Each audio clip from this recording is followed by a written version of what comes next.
今回は11月26日に突然公開されたショート動画からチャプター5につながる物語の手がかりについて丁寧に考察していきます。わずか20秒ほどの映像ですが、そこに散りばめられた6つのヒントを重ね合わせることで一つの可能性が浮かび上がりました。先に結論を述べると、今回の映像は第2のピアノザウルスを示唆するものと考えています。では、その理由を順に確認していきましょう。意味深な動画。まず、映像の内容を整理します。ホッピーホップスコッチの頭部が落下した直後、人影が素早く横切り、その後に緑がかった発光が起こり、何かの悲鳴のような音が響きます。一見すると状況がつかみにくく、非常に謎めいた構成です。映像内では、ホッピーやキャットナップなど、クリッターズのぬいぐるみと思われる外側パーツが吊るされ、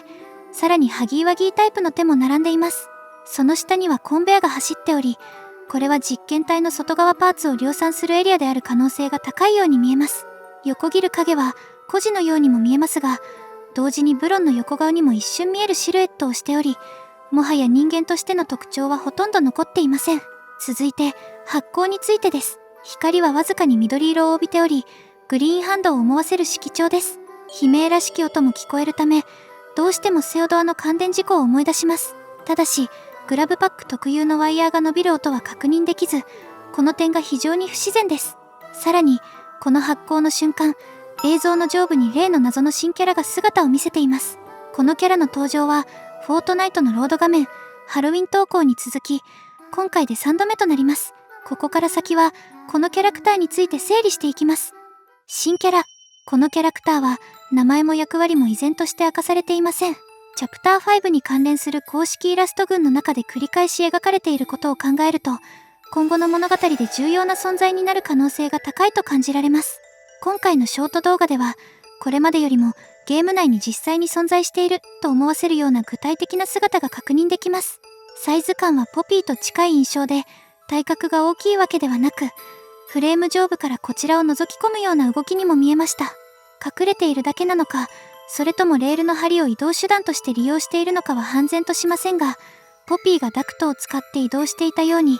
工場内の既存設備を住処のように使っている可能性もあります。一方で、このキャラが実験体1202そのものである可能性は低いと考えています。理由として、動画タイトルで1202が強調されているにもかかわらず、このキャラは画面の端に小さく映り込むだけで、初見では見逃してしまうほど存在感が薄いことが挙げられます。タイトルの主題に据えるには不自然であり、1202と結びつけるには根拠が弱いように感じられます。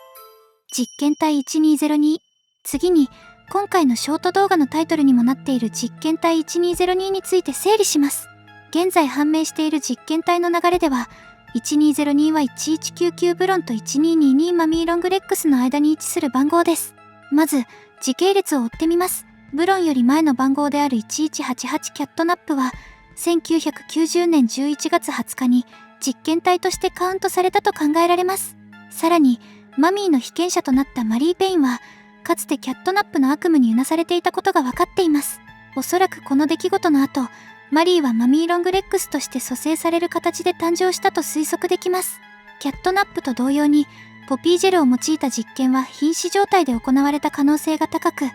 ラット実験でも一度殺してから蘇生させる過程が確認されています。この事実は2月8日のレポートから読み取れますが、年代は黒塗りにされており、正確な年は不明です。ここで巨大化計画の傾向が参考になります。孤児が自ら選んだおもちゃを基準に適性が判断され、その後に実験へと進むという一連の手順が存在しています。このルールを前提にするなら、1222のマミーが誕生するためには、おもちゃ版マミーが先に存在している必要があります。実際、マミーのおもちゃは1991年2月2日に発売されており、マリーの事件も1991年と考えると、時系列的に整合性が取れます。また、公式ストーリーブックでも、実験体のマミーが先で、おもちゃが後から導入されたとされており、これはおもちゃの存在自体は先にあったことを示唆しています。ここから推測すると、実験体1202は、1990年11月20日から1991年2月8日までの間に誕生した個体である可能性が高いと言えます。そして、この1202こそが、今回の映像で走り去る影の正体であると考えています。影の挙動や姿の特徴、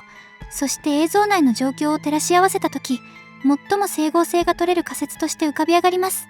一つのストーリー。この動画には明らかな違和感があります。それは天井から吊るされている外側パーツの状態です。先ほど述べたように、ここは実験体の外側だけを量産するラインだと考えられますが、その中で一つだけ不自然なものがあります。落下したホッピーホップスコッチの頭部です。他のパーツと比較しても損傷が激しく、この部分こそ動画の謎を解くヒントになっています。走り去る影、損傷したぬいぐるみ、緑色の発光、そしてヤーナビーのような壁紙、これらをつなぎ合わせると一つの可能性が浮かび上がります。まず、この場所はラボ内部だと考えられます。映像だけを見ると工場の上階にある通常の生産ラインのようにも見えますが、落下した頭部の内部には綿ではなく、血綿が詰まっている点が決定的です。これは実験体の内部構造に見られるものとよく似ています。つまり、ここでは単なる外側パーツの製造だけでなく、実験に用いるための前処理が同じ空間で行われている可能性が高いということになります。工場とは別に、ラボ内部にも独自の生産ラインが存在するという推測が成り立ちます。また、壁面に注目すると、ヤーナビーの壁紙のようにも見えますが、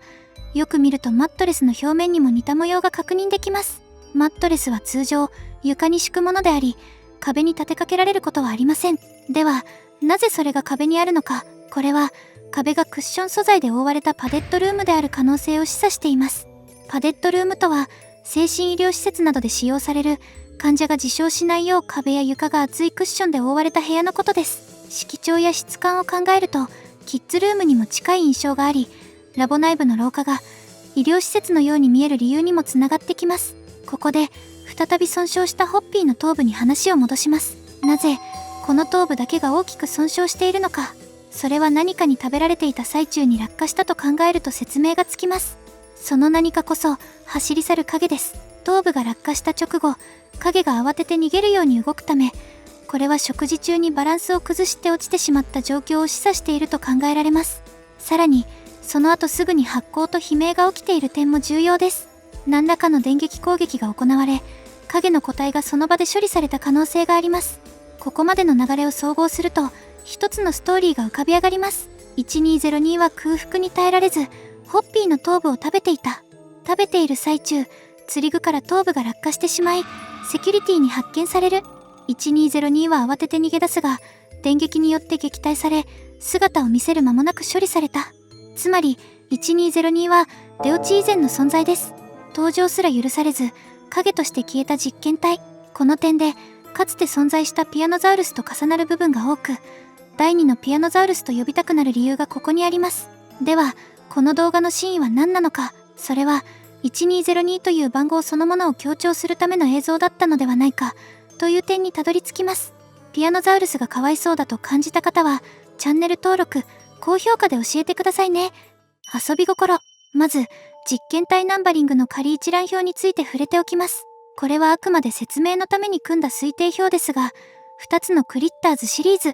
スマクリとナイクリの8体グループを基準に構成しています。スマクリとナイクリが近い存在であること、1176分ゾバニーから次の実験体まで大きく番号が空いていること、そしてブロンの直前が1198ラビーベイビーであることから、次のように仮定しました。1183から1190をスマクリ、1191から1198をナイクリとし、1200以降は商標登録に名前が登場している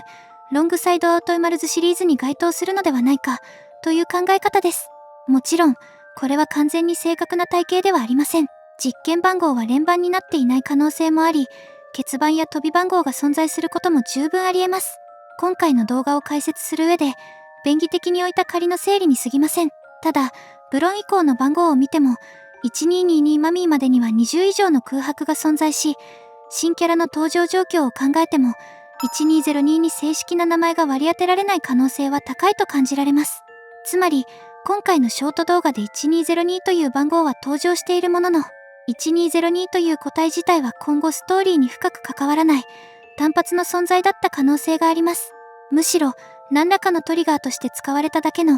悲劇的な実験体であるという見方が成立します。ここで重要なのが、この動画を制作したモブのビデオプロデューサー、スペンサー・シンガー氏の動きです。ファンから次の展開を楽しみにしているとコメントされ、それに対して、まあ、いい知らせがあるよ、と返信しています。一見すると自然なやりとりのようですが、